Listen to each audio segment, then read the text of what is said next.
India ने पाकिस्तान को तोड़ के बांग्लादेश को बनाया था। इंडिया के पास इतना पावर है कि बांग्लादेश को तोड़कर एक अलग देश बनाए। কেমন আছেন সবাই? চলে আসলাম আপনাদের মাঝে আবারও নতুন একটি ভিডিও নিয়ে এসেছে। আজকে যে বিষয়টা সম্পর্কে কথা বলবো সেটা হচ্ছে ভারতকে নিয়ে।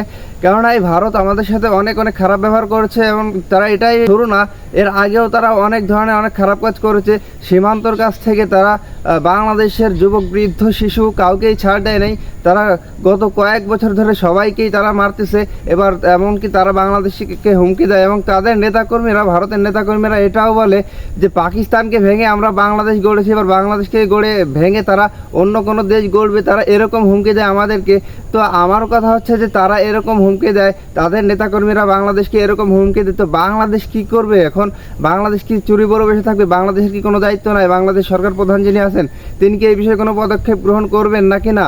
এবং যে ইলিশ কাণ্ডটি আমরা শুনলাম যে অন্তর্বর্তীকালীন সরকার আসার পর দেশে ক্ষমতা পাওয়ার পর তিনি বলেছিলেন যে সরকার উপদেষ্টা যারা আছেন তারা বলেছিলেন যে ইলিশ আর ভারতে যাবে না এবং ভারতের সাথে সম্পর্ক বিচ্ছিন্ন করা হবে।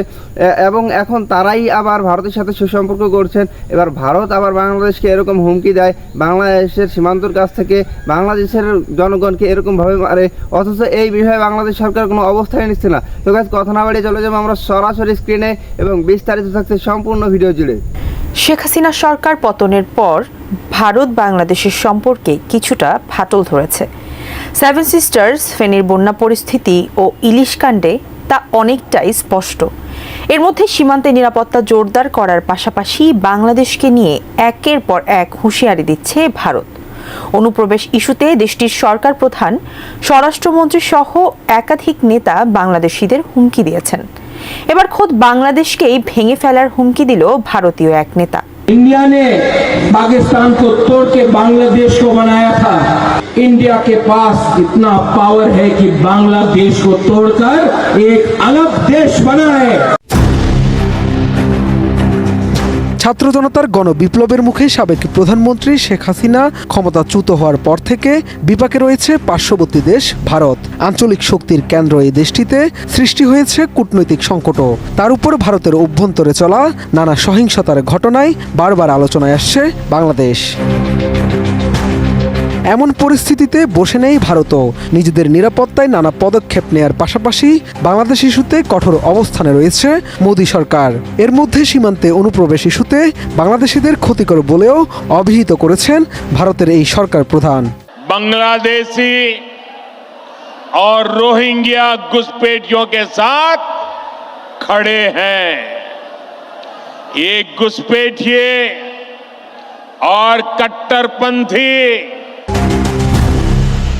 শুধু প্রধানমন্ত্রী মোদিই নয়, ভারতের কেন্দ্রীয় স্বরাষ্ট্রমন্ত্রী অমিত শাহ কয়েকদিন আগে বাংলাদেশি অনুপ্রবেশকারীদের উল্টো করে ঝুলিয়ে শায়েস্তা করার হুমকি দেন।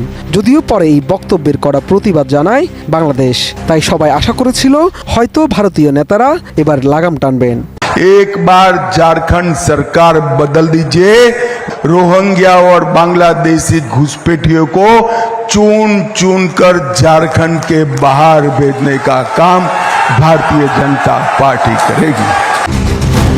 তবে লাগাম টানা তো দূরের কথা, এবার ভারতের ক্ষমতাসীন বিজেপির মিত্র দলের অন্যতম শীর্ষ নেতা প্রদ্যুৎ কিশোর বাংলাদেশকেই ভেঙে আরেক নতুন দেশ তৈরির হুমকি দিয়েছেন। তিনি দাবি করেছেন ভারতের নাকি এই সক্ষমতাও রয়েছে।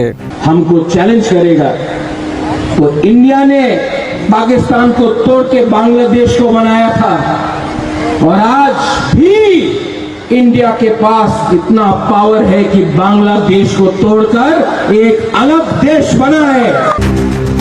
বাংলাদেশকে ভাঙার হুমকি দেওয়ার পাশাপাশি বিজেপির মিত্র দলের এই নেতা দাবি করেন যদি ত্রিপুরা সাহায্য না করত তাহলে বাংলাদেশও হতো না এবং মুক্তি বাহিনী বলেও কিছু থাকতো না। इंडिया के सहारे, त्रिपुरा के सहारे, अगर त्रिपुरा नहीं होता तो मुक्ति वाहिनी नहीं होता। लेकिन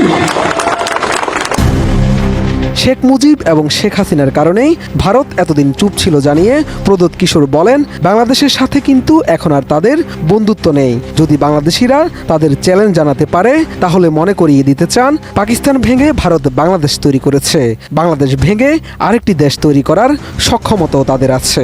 हम चुप रहे क्योंकि शेख हसीना मुजीबुर रहमान हमारा हिंदुस्तान का दोस्त था, इसके लिए हम चुप रहे। लेकिन अब दोस्त बांग्लादेश छोड़कर चला गया। ভারতীয়দের ঐক্যবদ্ধ থাকার আহ্বান জানিয়ে বিজেপির মিত্র দলের এই নেতা বলেন, বাংলাদেশিরা এখন ভারতের বিরুদ্ধে স্লোগান দিচ্ছে, দাবি করছে তারা নাকি ভারতের ত্রিপুরা এবং উত্তর পূর্বাঞ্চলীয় রাজ্য দখল করবে, তাই সবাইকে সচেতন থাকতে হবে। आप लोग अपना ये जो हथियार है वापस घर के अंदर रख दो। नेक्स्ट टाइम आप अगर हमारे माइनॉरिटीज के खिलाफ आप कुछ करते हैं, क्रिश्चियन हो जो गिरजा में पूजा करता है, बुद्धिस्ट हो जो बुद्ध भगवान का प्रार्थना करता है, हिंदू हो तिपरा सा हिंदू हो या बंगाली हिंदू हो जो पूजा करता है माँ काली का, उसको भी अगर आपने एक बार छू के देखा तो हमको भी विचार करना पड़ेगा। প্রদ্যোৎ কিশোর আরও বলেন, ভারতের মুসলিমরা হিন্দু মন্দির রক্ষা করে, তাদের রাজবাড়িতে এখনো নামাজ হয়, এটি ভারতের সংস্কৃতি, কিন্তু বাংলাদেশের মানুষ এই বিষয়টিকে শ্রদ্ধা জানায় না। मुसलमान भी आज त्रिपुरा में हमारा जो मूर्ति है उसका रक्षा करता है और राजबाड़ी में भी नमाज पढ़ा जाता है, ये हमारा कल्चर। মূলত বাংলাদেশের সংখ্যালঘু এবং উপজাতিদের উপর নির্যাতনের অভিযোগ তুলে ২৬ সেপ্টেম্বর ত্রিপুরায় মিছিল করেছে স্থানীয় রাজনৈতিক দল ত্রিপুরা মোথা। সেখানেই প্রধান অতিথির বক্তব্যে এসব মন্তব্য করেন ভারতের ক্ষমতাসীন বিজেপির মিত্র দলের অন্যতম এই শীর্ষ নেতা। তো গাইস, আপনারা সম্পূর্ণ ভিডিওটি দেখলেন এবং এই ভিডিও সম্পর্কে আপনাদের মূল্যবান মতামত অবশ্যই কমেন্ট বক্সে জানিয়ে যাবেন। দেখা হবে আপনাদের সাথে অন্য কোনো ভিডিওতে। ভালো থাকবেন, সুস্থ থাকবেন, আল্লাহ হাফিজ।